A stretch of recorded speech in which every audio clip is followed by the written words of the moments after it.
오늘은 살아계신 하나님의 말씀이라는 주제로 우리가 성경을 보고자 합니다.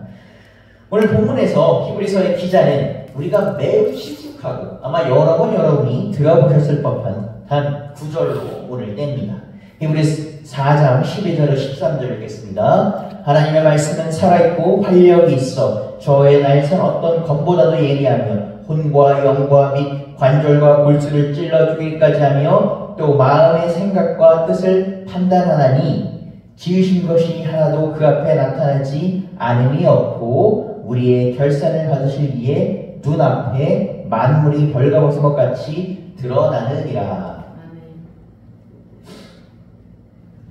본문의 기자는 하나님의 말씀은 살아계신다라고 고백을 합니다.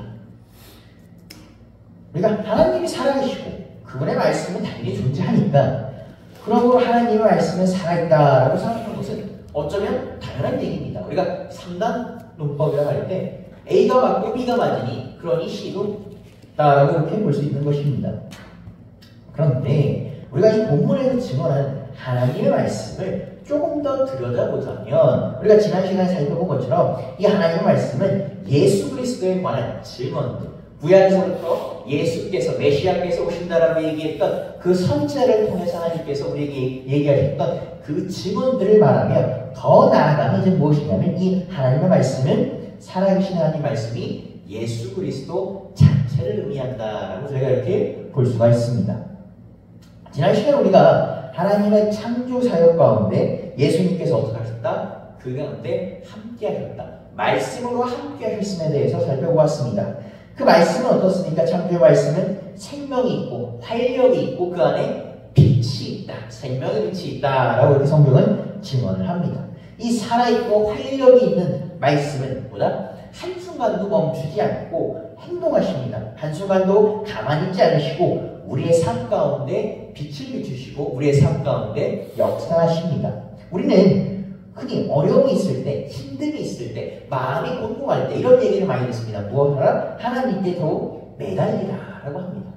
우리가 합니다. 아이 당장 내가 지금 앞에 눈에 그 벽이 캄캄한데 지금 내가 당장 내 입에 들어갈 밥숟갈이 없는데 저 멀리 계신 하나님께 어떻게 매달리나 라는 생각을 할 때가 종종 있을 수도 있습니다. 그런데 성경은 그런 우리에게 이렇게 얘기합니다. 그럴수록 더욱 매달리라. 왜 그렇습니까? 오늘 본문가 보자면 오늘도 살아계신 하나님의 말씀이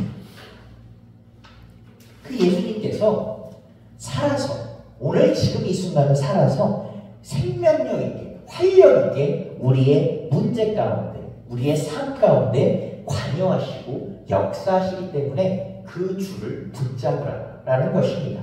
하나님의 말씀이 단지 2000년 전 과거의 사건이었고 여러분이 성경이라는 것이 종이에 그냥 적힌 글이었으면 우리가 이렇게 이걸 붙잡고 기도할 필요가 지금보다는 적었을지도 모릅니다. 왜? 끝났으니까. 그냥 종이에 적힌 과거의 사건이니까. 제가 얼마 전에 시험을 봤는데 과정고시라는 걸 봅니다. 이 과정고시를 보면 그 신학 이렇게 공부를 하는데 우리가 하나님 예배를 드릴 때 예배가 중요한 이유가 여러 가지가 있는데 이 예배가 중요한 이유가 하나 뭐냐면 예배는 아남네시스 기억하고 추모하는 것이다. 무엇을? 예수 그리스도를. 그런데 이 예수 그리스도에 오신 사건은 미완료라고 합니다. 미완료는 무엇을 얘기하냐면 과거부터 현재까지 이어지고 더 나아가서 보다 미래에도 영향을 미친다는 것입니다. 만약 이것이 끝나는 사건, 완료되는 사건이라면 우리가 과거를 붙잡고 사는 사람들이 되는 것입니다. 저 2000년 이전부터 베드로 때부터 사도 바울로 시작해서 수많은 사람들 그냥 과거를 붙잡고 사는 사람. 우리는 그냥 과거에 머무는 사람들입니다. 그러나 성경이 이렇게 얘기합니다. 무엇이다? 예수 그리스도를 기억하고 추모하라. 예수 그리스도 안에서 생명 있게 살아라. 왜? 그것은 오늘날에도 우리에게 임하시는 역사적 사건이기 때문이다. 라고 얘기합니다. 말씀드린 것처럼 단지 과거의 일이라면 우리가 2000년을 지금 거슬러 올라서 우리의 삶에 이렇게 오시지 못합니다. 역사하지 못합니다. 그런데 본문의 말씀처럼 살아계신 하나님의 말씀인 예수님은 오늘도 살아계십니다. 오늘도 살아계시고 어제도 살아계셨고 내일도 살아계실 것입니다. 내일도 살아계셔서 가만히 있으십니까? 그렇지 않으십니다. 우리가 고대부터 시작해서 여러 종교들이 막 나왔는데 기독교는 되게 거기서 특이한 점을 봅니다. 신들은 뭘 받기 원합니까? 숭배받기를 원합니다. 그 숭배를 통해서 힘을 얻습니다. 하나님은 숭배가 필요하신 분이 아닙니다. 그럼에도 불구하고 우리와 관계 맺고죠. 우리가 성경을 보게 되면 시내산에서 하나님께서 모세를 대표로 한 이스라엘 백성에게 얘기하십니다. 너희가 나와 언약을 맺을 때 보다 너희가 나의 백성이 될 것이다 라고 합니다. 우리 이렇게 생각합니다. 이거 계약 관계인가? 라고 합니다. 계약입니다. 그런데 그 계약은 어떻게 보면 사실 하나님 입장에서 보면 그렇게 맺을 필요가 없는 계약입니다. 하나님이라는 존재는 기독교이시는 우리가 봤던 여러 가지는 다릅니다. 그럼에도 불구하고 왜 우리에게 그렇게 얘기하십니까? 왜 우리에게 언약을 맺고자 하십니까? 왜 우리에게 계약을 맺고자 하십니까? 우리와 관계하고 우리의 삶에 관여하시고 싶어요. 여러분의 문제에 관여하시고 싶으시고 여러분께서 힘든과 고난하는 거에 관여하고 싶기 때문에 하나님께서는 무엇입니까? 내 백성이 되는 다 언약을 맺자라고 얘기하신 것이고 오늘 살아계신 말씀 예수님께서도 그렇기 때문에 오늘 이 자리에 우리를 부르신 것입니다. 오늘 이 자리에 그렇기 때문에 불러주셔서 무엇입니까? 우리와 얘기하시는 우리와 교류하시는 것입니다. 그렇기 때문에 오늘 우리도 보다 그리스도를 붙잡아서 새로운 하루를 살아가는 것입니다. 아멘. 더 나아가 오늘 성경은 하나님의 말씀은 그 어떤 검보다 예리하며 우리의 혼과 영과 관절과 골수를 쪼갠다라고 얘기합니다. 성경에서 보게 되면 하나님의 말씀은 실제로 어떨 때 우리가 느낄 때 정말 검보다 예리합니다. 어떨 때 그렇습니까? 구약을 보게 되면 이 말 안 듣는 이스라엘 백성들이 얼마나 말을 안 들었냐면 모세가 무리바에서 하나님의 말씀 없이 물을 깼을 때 하나님께서 이렇게 너는 가나안에 들어갈 수 없을 것이다. 근데 그 앞에 이 사건을 쭉 보게 되면 여기 이제 시험을 받기 때문에 쭉 보는데 보게 되면 그 당시가 모세의 누나인 미리암이 죽었을 때입니다. 아론하고 지금 둘이 그 고난을 같이 했던 우리가 보통 물론 당연히 이스라엘을 이끌었던 지도자는 모세입니다만 모세가 혼자 한 것이 아닙니다. 하나님께서 모세가 이렇게 얘기하죠. 저는 말을 못합니다. 그러니까 뭐라고 하십니까? 말 잘하는 너의 형 아론을 데려가라. 모세 혼자 한 것이 아닙니다. 모세를 도와주는 이렇게 사람들이 있었습니다. 그 많은 이스라엘 백성들을 데리고 40년 광야를 헤맬 때 그 미리암이 있었는데 그 미리암이 죽었습니다. 들어가지 못하고. 그 모세가 정신으로 얼마나 힘들겠습니까? 그런 와중에 물이 없다. 그 모세한테 그렇게 그럽니다. 그러니까 모세가 여기서 원래 얘기하면 멘탈이 터진 겁니다. 요즘 말로 정신줄이 끊어진 겁니다. 이 상황에서도 이러냐? 모세가 이 가나안 땅을 오면서 그 산에서 죽을 때 그 신명기로 보면 이런 얘기를 합니다. 이놈들아, 이 질리는 놈들아, 내가 있는데 얼마나 힘들었는 줄 알아요? 제발 앞으로 말 좀 들어라. 이렇게 하고 모세가 죽습니다. 얼마나 말을 들었습니다. 그러니까 하나님의 나에서는 검은 그런 이스라엘 백성들이 임하는 모습을 많이 볼 수 있습니다. 그러니 그 임할 때 어떤 칼보다 사실 날카롭게 다가왔습니다. 하나님께서 이스라엘 백성을 혼내실 때 그 어떤 방법보다 다소 혹독해 보였습니다. 그들을 정말 멸하시고처럼 보였고 그들을 원수의 손에 넘겨서 원수의 발에 넣게 했고 그들을 정말 뿔뿔이 흩으셨으며 그들이 이스라엘이라는 나라가 멸망해서 다시 그 땅에 돌아올 때까지 얼마나 많은 시간이 걸렸는지 모르겠습니다. 그럼 우리는 그것을 살아야 합니다. 왜 하나님께서는 이들에게 이렇게 하셨습니까? 왜 하나님의 말씀은 그 어떤 칼보다 그 어떤 검보다 날카롭고 때로는 우리가 봤을 때 우리 기준에서 이렇게 혹독해 보일까?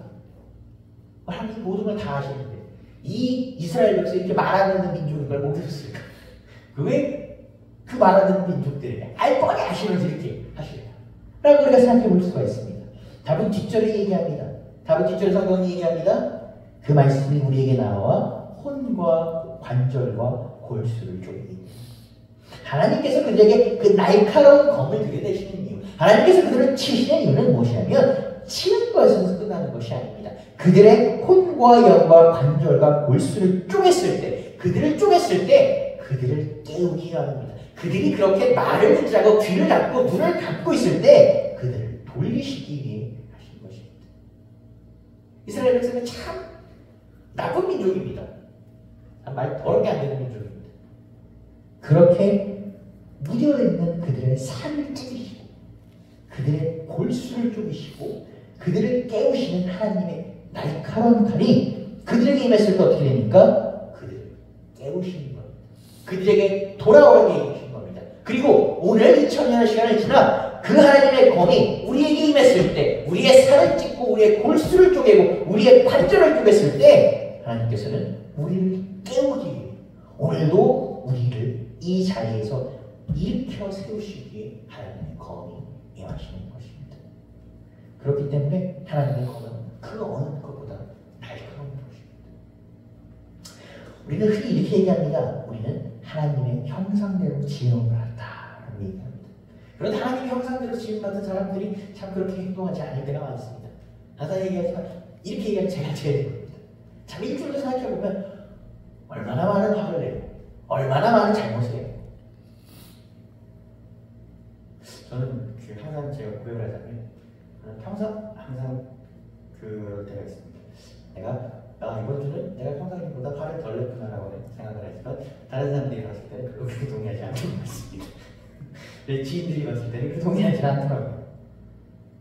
우리가 이렇게 그 검이 우리를 쪼갰을 때, 우리의 옛사람이 죽었을 때, 우리 옛사람이 죽고 새 사람이 깨우기 위하여 하나님의 우리의 영혼육을 찔러 쪼개서 우리의 가장 깊은 곳까지 역사하게 하려 하실 때 그 검이, 날카로운 검이, 우리의 말씀이 다가오는 것입니다. 우리는 오늘도 하루를 살아갈 힘이 필요합니다. 오늘 우리는 또 일주일을 버텨갈 힘이 필요합니다. 또 우리는 이 세상가에서 치열하게 싸우고 치열하게 다퉈야 됩니다. 그 치열할 때 우리는 무너지기도 하고 상처 입고 쓰라리고 합니다. 그럴 때 주님은 우리에게 얘기하십니다. 내 생명의 빛을 받으라.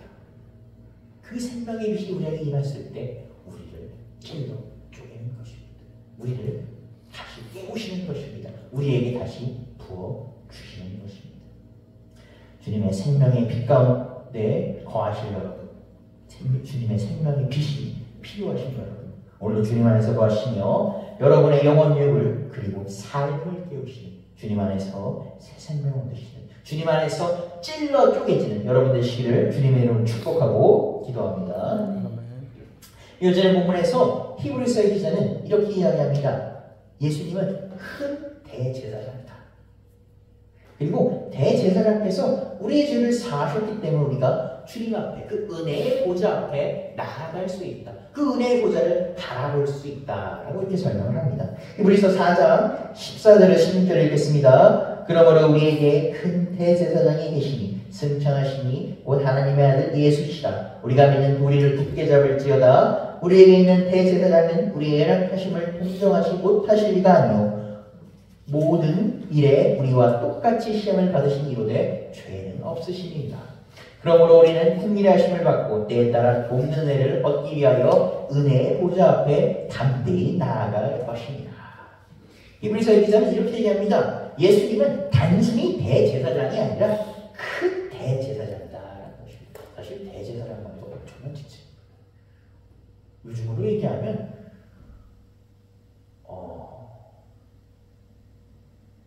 요즘 우리 이렇게 직접적으로 딱 치환을 할 수는 없지만 우리가 알고 있는 정말 그 훌륭하신 큰 목사님들. 감리교회에서 얘기하면 저희가 그 목사님들은 직분이 있으시지 않습니까? 그렇게 아주 선택받은 아주 정말 가문을 내려오는 대제사장입니다. 그런데 그 대제사장들보다 더 큰 보다 큰 대제사장이다라고 얘기합니다. 이것은 무엇입니까? 예수님께서는 무엇이다? 그 어떤 제사장들보다 그 어떤 선지자들보다 이스라엘의 위대한 지도자였던, 이스라엘의 위대한 왕이었던 모세와 다윗보다 더 크신 예수님께서 이 땅에 대제사장으로 오셨다라는 것을 설명을 합니다. 그 어떤 대제사장보다 크신 대제사장이 예수님은 어떠십니까? 요한이 이렇게 얘기합니다. 세상에 짊어지고 가는 어린이. 성경에서 이렇게 증언합니다. 살아계신 하나님의 아들이요 만왕의 왕 되시는 분이다.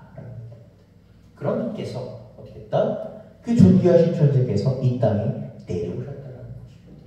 우리가 기독교 교리에서 가장 중요하게 다루는 사건 중 하나가 성육신 사건입니다. 성육신은 무엇으로 연관되어 있습니까? 십자가와 연결되어 있습니다.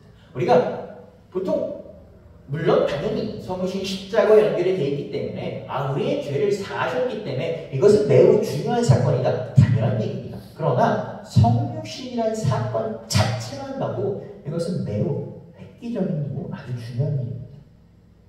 이 성육신은 무엇이냐면 위에서 있던 하늘의 신이 이 땅으로 내려오는 것입니다.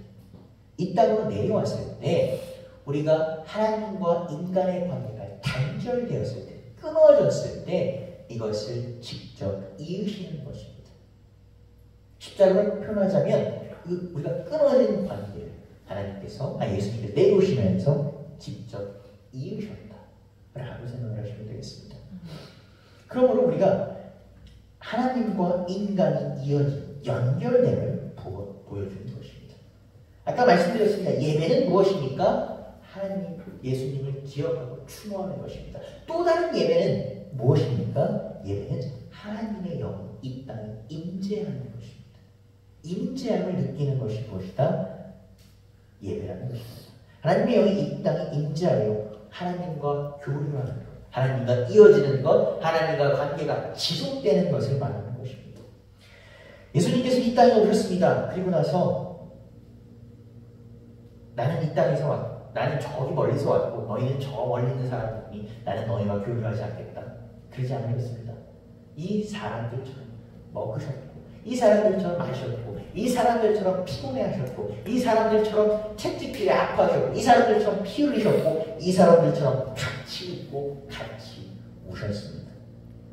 그렇기 때문에 예수님은 인간의 몸으로 오셨기 때문에 우리의 연약하심을 이해하십니다. 15절에 보면 이렇게 얘기합니다. 우리와 똑같이 시험을 받으십니다.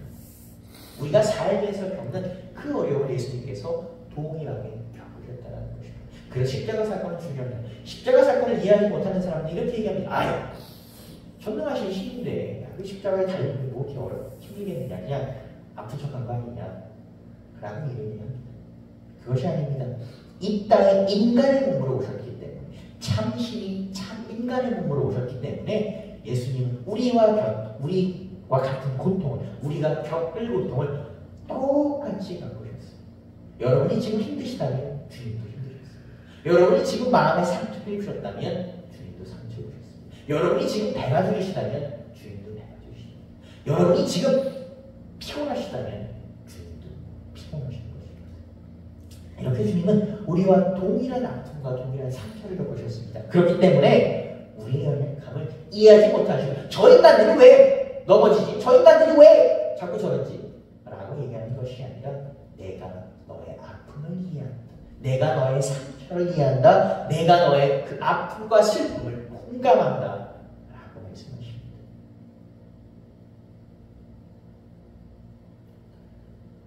이것이 기독교의 차이입니다.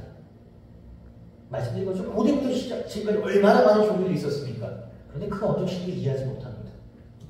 그런데 주님은 그 아픔과 고통을 이해하십니다. 왜? 이 땅에 인간의 몸으로 오셨기 때문에 우리와 함께하여 오셨기 때문에 오늘도 예수님은 어려움과 연약함으로 앞에 나와서 이 자리에 나오기까지 우리가 일주일간 많은 일이 있어서 나왔습니다.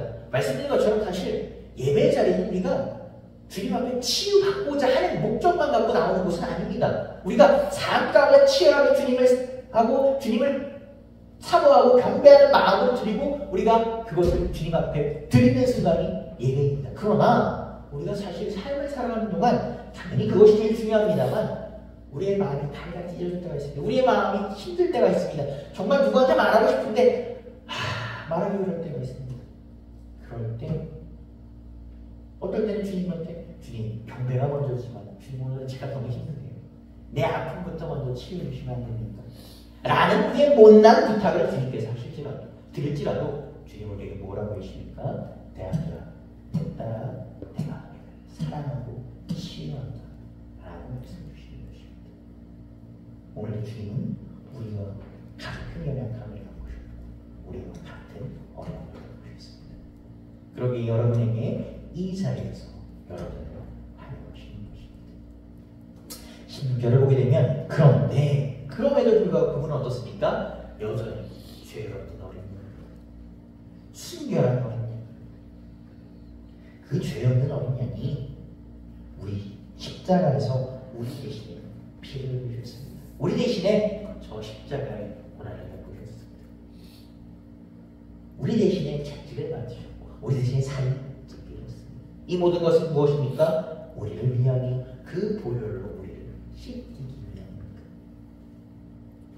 그렇게 보혈로 씻김을 받는 우리는 주님 앞에서 뭐라고 받습니까? 정결하다 칭함을 받습니다.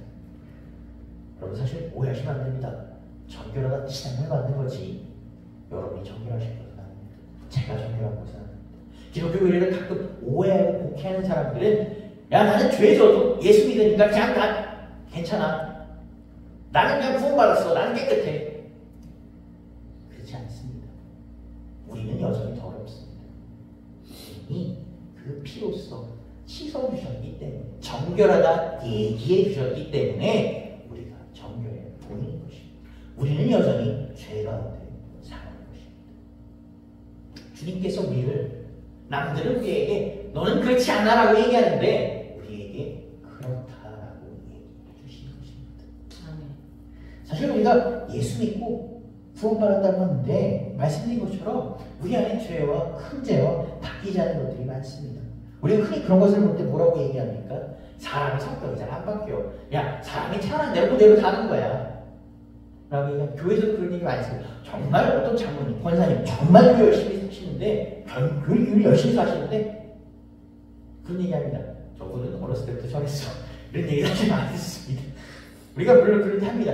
아 정말 어떤 목사님께서 정말 말씀을 와 그런데 인간적인 용어를 보면 원래 저러시라는 얘기가 나올 때가 많습니다. 그럴 때 우리가 이렇게 해야 합니다. 그런데 참 이상하게 제가 그게 참 궁금했습니다. 그런데 제가 얼마 전에 어떤 이제 원로 목사님 사모님을 뵌 적이 있는데 그렇게 얘기했어요. 하나님께서 그 인간적인 용어를 가르쳐 주시는 것이다.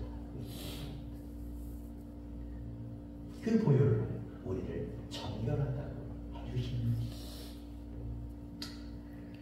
그렇기 때문에 우리가 그 보혈을 힘입어 주님 앞에 나가는 것입니다. 그 보혈은 저기 보면 그 어린 양의 피가 나오는 가장 대목이 있습니다. 유대인의 가장 큰 명절 중 하나가 무엇입니까? 유월절입니다. 이 유월절은 우리나라의 설날 추석절 유대인의 가장 큰 명절입니다. 아직까지도 심지어 유대인들이 저기 남의 나라에서 거부사를 할 때도 그 유월절 음식을 챙겨 먹었습니다. 그 유월절은 어떻습니까? 애국에서 노예 생활을 할 때 언약 바로가 이 가나타요 이 유대인들을 놔주질 않으니까 하나님께서 하다못해 이제 뭐 하십니까? 처음 난 것을 벌하신 제한을 내리십니다. 모든 처음 난 것은 전부 다 내가 가져간다. 주리라고 얘기하십니다. 사실 그 처음 난 것에 가져갈다라고 했는데 이스라엘 백성도 포함됩니다. 이스라엘 백성이 포함이 안 되는 것이 아닙니다. 이스라엘 백성도 포함되는 것입니다. 그런데 하나님께서 이렇게 얘기하십니다. 문설주의 어린 양의 피를 바른 집은 그것이 넘어가야 돼. 그래서 이 6월절이 파스오버입니다. 넘어간다. 그 전사 넘어가리라 얘기하십니다. 그래서 실제로 어떻게 됩니까? 그 피를 바른 집은 넘어갔습니다. 그것이 6월절입니다. 근데 이렇게 보다 보면 아니 사실 이스라엘 백성과 애국 사람들이 무슨 그렇게 차이가 있습니까? 이스라엘 백성들은 그렇게 막 착한 사람들이고 애국 백성들은 그냥 나쁜 사람이 됩니까? 사실 이스라엘 백성들은 노예 부렸습니다. 나를 그냥 쳐갖고 잡아다가 노예로 쓰고 그랬습니다. 뭘 그렇게 이 사람들만 보면 차이가 있습니다. 말씀드린 것처럼 말 안 듣는 사람들 제외하는 겁니까? 이스라엘 사람들. 예수를 죽여놓고도 아직도 정말 털끝하게 반성 거는 게 이스라엘 사람들 심지어 물론 이것은 이제 이스라엘의 아픔이지만 세계 2차 대전 때 이제 그 다음에 홀로코스트라는 아픔이 왔습니다. 그리고 나서 이스라엘에 어떤 일어나면 하나님 우리를 버려. 우리가 이렇게 열심히 하나님 믿었는데 버렸다. 1%가 우리가 잘못해서 그런 게 아닌가, 우리가 정말 신의 아들을 죽여서 그런 게 아닌가 라는 생각은 단 하나는 있습니다. 이스라엘은 생각하지 않습니다.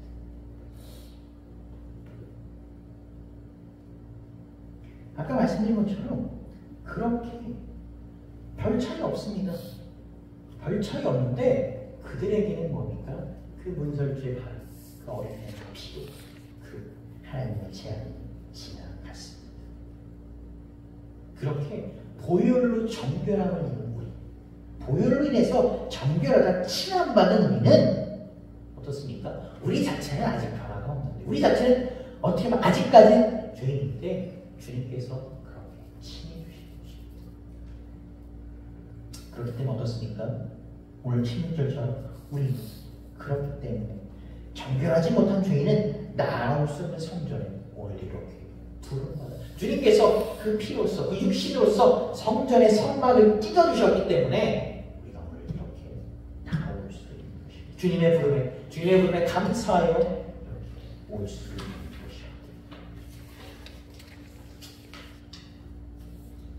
우리가 성전에 나올 때, 오늘 우리가 이렇게 주님 앞에 나올 때 우리는 우리의 삶과 기쁨과 어려움과 고난과 상처와 우리의 못남과 연약함과 기도 제목을 주님 앞에 내려놓습니다. 이것은 우리가 잘나서 우리의 권한이 아닙니다. 성경을 쭉 보게 되면 우리가 얻은 것은 아무것도 없습니다. 이 모든 것은 생명의 말씀 되시는 큰 대제사장 되신 예수께 속한 것이며 그 예수께서 우리에게 값없이 내어주신 것입니다. 그렇기 때문에 성경은 얘기합니다. 오늘도 살아계신 하나님 말씀을 붙잡아 기도하라, 간구하라 라는 것입니다. 성경을 보게 되면 어려움 끝에 예수님을 붙잡았던 사람들이 여럿이 나옵니다. 벼랑 끝에서 정말 십몇 년 기간 동안 피가 멈추지 않았던 그 여인, 모든 사람들에게 아유 저 사람 부정해달라고 비난받았던 그 여인이 하나도 못해 방안이 없으니 예수님의 옷자를 붙잡고 치유함 받기를 간구했습니다. 그 옷자락을 붙잡았을 때 몸에 병이 나서 예수님을 봐야 되는데 이 사람들이 빽빽하니까 볼 수가 없어서 천장이 이 구멍을 내서 이렇게 내려왔던 그 사람들 같이 우리가 주님 앞에 매달릴 때 주님 우리에게 가라고 얘기하지 않으십니다. 주님은 어떻게 하십니까? 여러분의 우리의 그 손을 뿌리치지 않으십니다. 주님은 여러분을 내버려두고 에이 더러워, 에이 피곤해 라고 얘기하지 않으십니다. 여러분을 동정하지 않으십니다. 여러분 우리를 불쌍히 보십니다. 우리를 연약히 보십니다. 어쩌면 주님은 오늘 이 자리에서 바로 여러분의 옆에서 여러분께서 주님 앞에 손 내밀기만, 여러분께서 주님 앞에 간구하기만, 여러분께서 주님 앞에 쓰러지기만을 기다리고 계실지 모릅니다. 주님은 그 신의 산에서 부르셨습니다. 우리가 하나 성경을 보게 되면 오해할 수 있는 부분이 하나 있습니다. 항상 하나님은 우리를 이렇게 부르십니다. 그런데 그 부르실 때 먼저 와 계십니다. 성경을 보게 되면 예수님께서 신약 성서를 보게 되면 세리마테, 마태를 부르십니다. 우리가 부르실 때 내가 너희 집에 가서 오늘 거하며 식사하겠다라고 얘기하십니다. 그러니까 그 사람이 딱 가서 식사를 준비합니다. 저는 한 번도 그런 사람을 안 해봤는데 어떤 교수님께서 그러시더라고요. 우리가 문맥상으로, 그러니까 이렇게 글만으로 보게 되면 식사를 대접하는 사람은 그 세입니다. 그러나 그 식탁에 부르는 이는 예수입니다. 예수님을 항상 본인이 먼저 부르십니다. 먼저 여러분과 함께하는, 여러분과 먼 오기를 먼저 기다리고 계십니다. 여러분의 생각과 뜻을 주님 앞에 구하십시오. 여러분의 손을 주님 앞에 내십시오. 그래서 오늘 성경에서 증거하는 것처럼 주님의 은혜 앞으로 나아가는 여러분 되시기를 주님의 이름으로 축복하고 기도합니다. 아멘. 기도하시겠습니다.